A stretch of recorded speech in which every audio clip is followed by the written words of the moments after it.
poems and a plug. The 2 poems are based on not when I'm going to do this and what I can actually remember at 10 o'clock at night. Don't let me go without doing a plug, or people will be cross with me at work. Sometimes when you write a poem, you learn more about yourself in the writing of the poem. So this is single-handed. Single-handed, my dad made the M1, the M6 and sections of a bypass in Suffolk. And I knew this with the same sure certainty I knew the route from home to school. Past the house whose privet hedge was taller than its walls. Past the gate where that dog dared us to walk, not run, and where daily we kids congratulated ourselves on escape from almost certain death. And unsurprisingly, my dad had hands shaped like shovels, rough-hewn, hard-skinned, nails bitten down, broken, nicotine-stained. It wasn't the cough that carried him off, although of course it was. That, a fondness for captain, full strength, and a deep distrust of doctors. My dad's hands were not cut out for kindness. Even at rest on the arms of his chair, they were embryonic fists, unclenching only to reach for that next cigarette. We learned to read him as carefully we read the barometer in the hallway, changeable. I never saw my dad's hands hold a book, just a racing post, where all the runners that he circled were always also rans.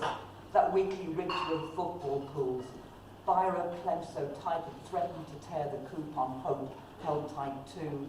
That gambler's dream of the one big win that will make everything better. And I remember my dad's hands on the cars, on the steering wheels of cars he bought from men in pubs who saw him coming. Sometimes his hand would creep towards my mother's knee, and she, unsmiling, stiff shoulder, would snap, lips tight as a rat trap. Keep your eyes on the road, didn't even need to raise a voice. And I once caught my dad's hands moving to music, tapping out a rhythm on the G-plan table my mother saved up to buy, diddly-dee, diddly-die. It took me years to know that chieftains were actually good. And at 50, my dad's hands resembled a drawing made by an untrained artist, fingers branched at unlikely angles. We sat in the bedsit where he lived alone, sipped tea in silence, because sometimes distance is more than geography. And my dad died, age 61. At the end, his hands were yellow, shrunken, blending into the paint on the hospice walls. We sat, our fingers intertwined, his grip astonishingly strong. And just that once, he held my hands as tight as I wished he would when I was small. In memory of my father.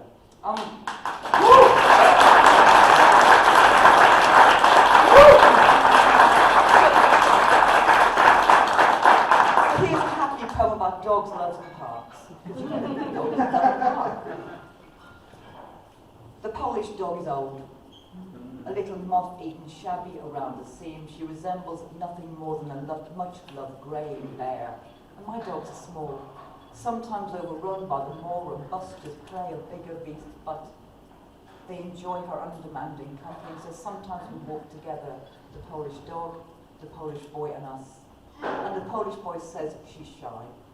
The Polish boy says my stepfather used to beat her, and I see him choosing not to go there, not today. The Polish boy says, but if you give her time and space and let her set the pace, sometimes she will let me pet her. And when we stop so she can rest, she does just that. Head to his knee, milky eyes fixed upon her face. And my dogs are bored. Cast round for excitement, see Indy coming through the gates. Indy spent the first 6 months of her life in a room because no one seemed to know that dogs need fresh air and exercise and friends. Indy, Instagram sensation, different outfit every day, lots of likes, not much love. Finally rescued and rehomed to the yoga teacher, and we all walk together. And the boys lean into each other with easy intimacy, say something I don't quite catch. And later the yoga teacher says, we are together. The yoga teacher says we met because of our dogs. And the yoga teacher says we are happy. And all of this, boys, dogs, park, all of this is a tiny miracle, but blink, blink, and you can miss it. Thank you.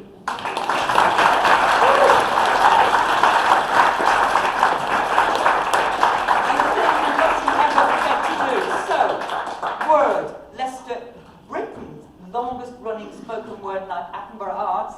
This Thursday, John Hegley, he of Glasses fame, is performing, and is also running a free free workshop, open access workshop at 4:30. You can work with John Hagley on Thursday, it's a big deal. And if you want to be able to say you performed on the same bill as John Hagley, also a big deal, you can sign up for an open mic slots before the event. Contact details on here. The following week, I bow down to Matt Gopsall, who is finally headlining at the next...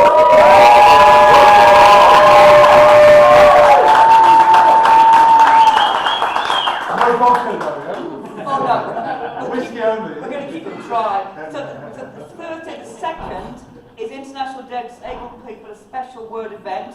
Headliners Helen Seymour and Matt Gopsall. And again, Helen will be running a workshop, 4:30, open access free workshop on that night. I've got flyers, come and talk to me, it'd be lovely to see you there. Bye.